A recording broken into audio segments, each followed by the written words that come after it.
guys and gals, Never here from Drakewing Game, and it's me on Twitter, the Gaming Drag. Today I'm coming back at you with the Let's Play episode of Lust Shards, Scribbles Path. So yeah, let's go ahead and jump right back into it, shall we? Alarm Chan, you are up, and let's go! He stops walking and turns towards you. The back of his palm suddenly touches your forehead as his other hand holds your head in place. Strange. I didn't make any lewd remarks in a while, yet your body temperature is unusually high. Are you feeling alright? Yeah, of course. It's just kind of hot outside, you know, especially with all this fur. He smiles while caressing his bare, short-furred arm. Can't relate. But no worries, the place I'm taking you to is cool and shaded. Your little walk continues for another minute or so until the edge of the barrier in the beginning of the forest comes into sight. He grabs your hand again and goes first through the barrier, sucking you out too. Ah! The force of the field is high enough to make you stumble, but he didn't hold your hand for nothing as he caught you in his chest. I don't think I deserve a personal chest airbag. Why not? You're our little recommended special student, after all. You deserve whatever you desire. He brushes off that last statement, leading the way further in as if nothing had been said, but for some reason you can't shake the words off. Why exactly do we deserve the best? The headmaster made it quite clear that we have to treat you four very well, to put it simply. And they didn't have to tell us. They didn't have to tell us, leaders and vice leaders, twice, because as I said before, it benefits us to have you in our shard. I see. You seem disappointed. I hope you didn't think that's the only reason I want to hang out with you. It takes more than an old bossy line to make me do something I don't want to do. That's reassuring, but if that's not the case, why are you, spending so much time for my sake? Sorry if I'm a bit negative here, but I don't have much to offer. You'll learn that there are very easy and straightforward answers to many complicated questions. The horse takes a couple of quickened steps and jumps over a big fallen tree trunk, offering you his hand as you approach. The answer to that question is... He pulls your hand hard, catching you for the third time in his arms today. You're cute. You can't help but blush, almost hard enough to be visible through your fur, lasting for as long as his half-closed eyes linger on your flustered face. He lets go after a moment and takes a step back, waiting for a reaction to something specific. With all this self-doubt and meaningless conversation, you didn't pay attention to where exactly he's taking you. Aww. You only notice how the forest that turned into a clearing surrounded by bushes and tall mossy boulders, as well as some people-made objects. A couple of benches and coffee tables, clearly made by amateurs, some scarecrows, or perhaps makeshift target dummies. A soft breeze ruffles your fur as you look around, noticing the best feature of this place. The cool air and shade from the never-ending summer sun. What do you think? It's not much, but I'm proud of it. It looks nice and feels even better. Is this your personal secluded forest getaway?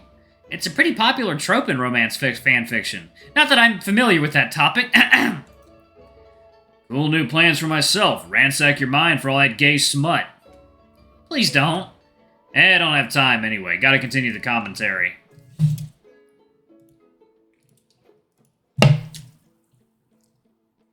Phew!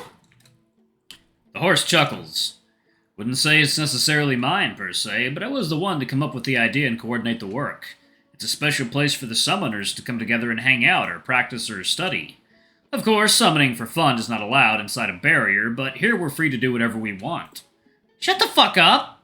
Excuse me? Sorry, that was directed at this beauty right here. Your gaze falls on a tire swing hanging from a low, sturdy branch. Memories of your childhood come rushing in, and the desire to ride something that is not a man for the first time takes over. Oh my god. At least your reaction is accepted by the horse as you run towards the swing. Yeah. He watches as you walk around the swing, contemplating how to use it. Although the courtesy would be to ask if you can use it in the first place. May I? I'd be insulted if you didn't try it. Let me help. He bends down and lets you use his hands as a stool, the tire being hung unusually high. You put your legs through the hole one by one, and then hold tight as the rope makes the tire swing and rotate uncontrollably for a moment. It's beautiful. Look at his grateful eyes as he leans on the nearby tree, taking the responsibility of pushing you lightly over and over since your feet don't touch the ground. How do you feel? 10 years younger. I can see that by your beautiful smile. You get flustered again. I lost count as your legs swing playfully like a 9-year-old. Isn't it curious how a thing so simple can bring so much joy to the most unexpected people? Am I that unexpected? Just because you're shorter with a thin and sexy body doesn't mean it doesn't come off with a bit of a surprise. You know it, I know it, everybody knows it. Your face is once again red as something very red. Like fresh tuna, yes. From now on, every time you get flustered or embarrassed from someone complimenting you, I'll play this sound. No, don't play that! Please, for all that is sacred, choose another sound. Fine, I'll use this one then.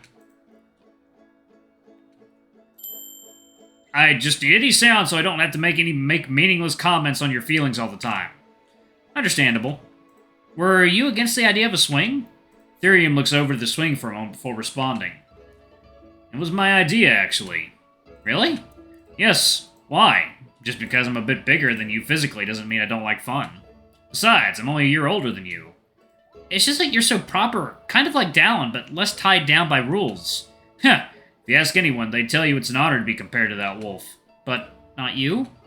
I like Dallin, if that's what you're asking.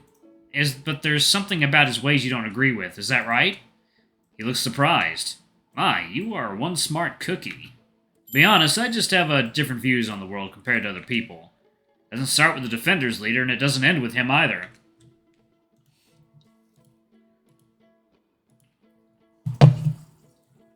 In any case, let's change the topic. I assume you must have many questions. Yes, oh man, so many, such as, this'll definitely sound dumb, but how do I even summon something? Huh, it's not dumb at all. First years are not expected to be able to summon anyone until the end of their first semester. Ah, that's good to know. Do you have any summoning crystals? Nope. He looks surprised. You search through the backpack upon seeing his reaction. Well, I had one I was using as a flashlight once. It must be here somewhere, but it's probably dull at this point. Nah, don't bother. The ones used for light don't work for summoning. Oh. Huh, so you really don't know anything, do you? Ouch. Sorry, I mean nothing about summoning. I was just expecting a recommended student to have at least some knowledge. Excuse me.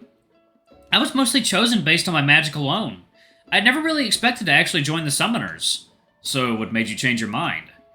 A friend, I suppose. A friend?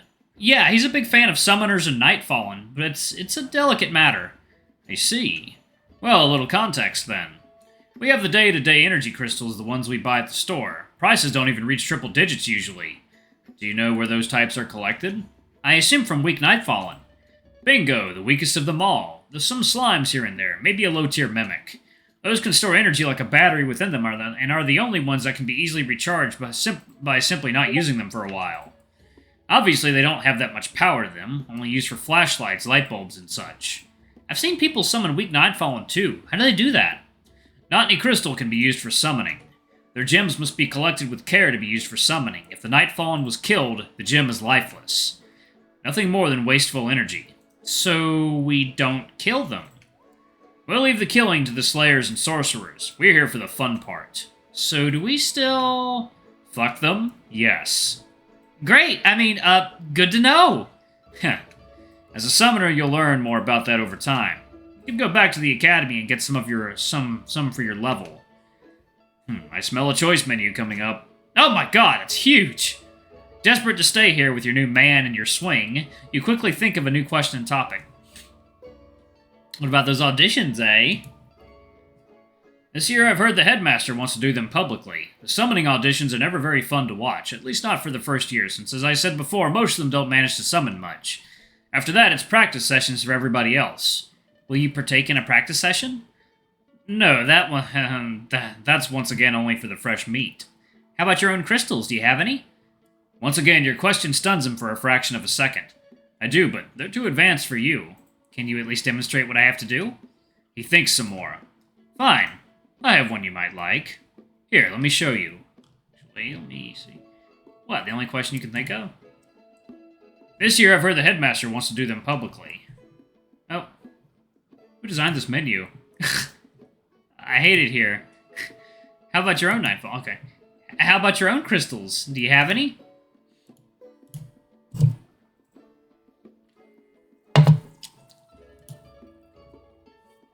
How about your own crystals? Do you have any? Ah, let's see. Would you look at that? I was wrong. There is another choice. Never mind. Alright, I'll just go with that. Nope. There you go. Okay. It's impossible for you to, let's say, steal my crystal without knowing what kind of Nightfallen resides inside it. I would never do that. I know, sweetie, it's rhetorical. Yeah, but still, who would want to steal someone else's Nightfallen? Why wouldn't they? They're just tools to be used, aren't they? I wouldn't say tools, more like companions or familiars or pets. Maybe even friends. Don't call me crazy for saying that. I see, so that's what you really think. A unique view, but definitely not crazy. This year I've heard the headmaster wants to do them publicly. The summoning auditions are never very fun to watch, at least not for the first year, since as I said before, most of them don't manage to summon much. After that, it's practice sessions for everybody else. Will you partake in a practice session? No, that's once again only for the fresh meat. The horse keeps pushing your tire away gently each time you come close to him. You're having more fun on the swing than you'd like to admit. Now, as per your earlier request, my lord. Oh! He concentrates for a moment, and the blue gem in his hand starts to glow. An animalistic figure getting conjured at his feet. Meet Sparky. An alien-like puppy appears, panting its tongue and immediately jumping at its owner's feet, asking for attention. Aww! Can I pet him? Sure, he likes strangers. You reach down and place the tip of your fingers on its forehead. The fur is soft but thick, with an almost otherworldly texture. If you closed your eyes to ignore its antennas or multiple eye sockets, you'd definitely think it's a dog of some sort. This makes you a tad sad, something that the horse notices fast. What's wrong? Is he so much weirder than you thought he'd be? No, the opposite, in fact. I think it's sad someone would kill this little fella. Considering it's not even the kind you can charge with energy. True, his gem wouldn't even be able to generate enough power to power a light bulb. They can't procreate either, so there's no reason to get rid of them. It does raise some questions. You know what? That's the kind of stuff they'll teach you about later on. There was never a year when somebody didn't give the ethics professor a major headache. Do you know Chelsea? The Defender Shards vice leader? What about her? When she was a first year, one of the first things she did in her second semester was release all the captured Nightfallen from their crystals. How did she do that? And more importantly, why? She is magicless, so technically she didn't do it, but she convinced someone to help her. She agreed to stop and help recapture them after her scholarship was on the line. As for why, the morality of the common uninformed people got to her, to put it simply. What does that mean? Cruelty against any living being, no matter the reason, is seen as a sin for anyone that doesn't work in the field, that doesn't know any better. And you know what they say, if you can't beat them, join them. You nod, understanding. The person who helped her. No idea, couldn't tell you even if I wanted to. It was you. For the first time, such sudden information coming from you doesn't stun him anymore. He keeps quiet and looks down at the little Nightfall, and continuing to smile as he did before. It was I indeed. I suppose I'm the main bad guy in that story now. Not at all. Huh? Well, both of you did what you thought was right, and since nobody was hurt and it seems like you've never done it again either, you're all good in my eyes. You know, Cody, I don't think I gave you enough credit. Not knowing anything about summoning doesn't make you less important than someone else. Did someone say something about me? Well, this is a bit of a secret, but if you promise not to tell anyone, I don't mind sharing. I promise. Now, who's the traitor? You remember Alvy, the other recommended student of the bunch? Your mind cringes remembering your earlier encounter.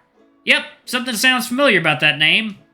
He's gonna join us as a summoner. Oh, that's just great! We'll be in the same shard every day, all year for 5 years. Can't wait. I've met Alvy as well, and I must say, you two have a lot in common. How so?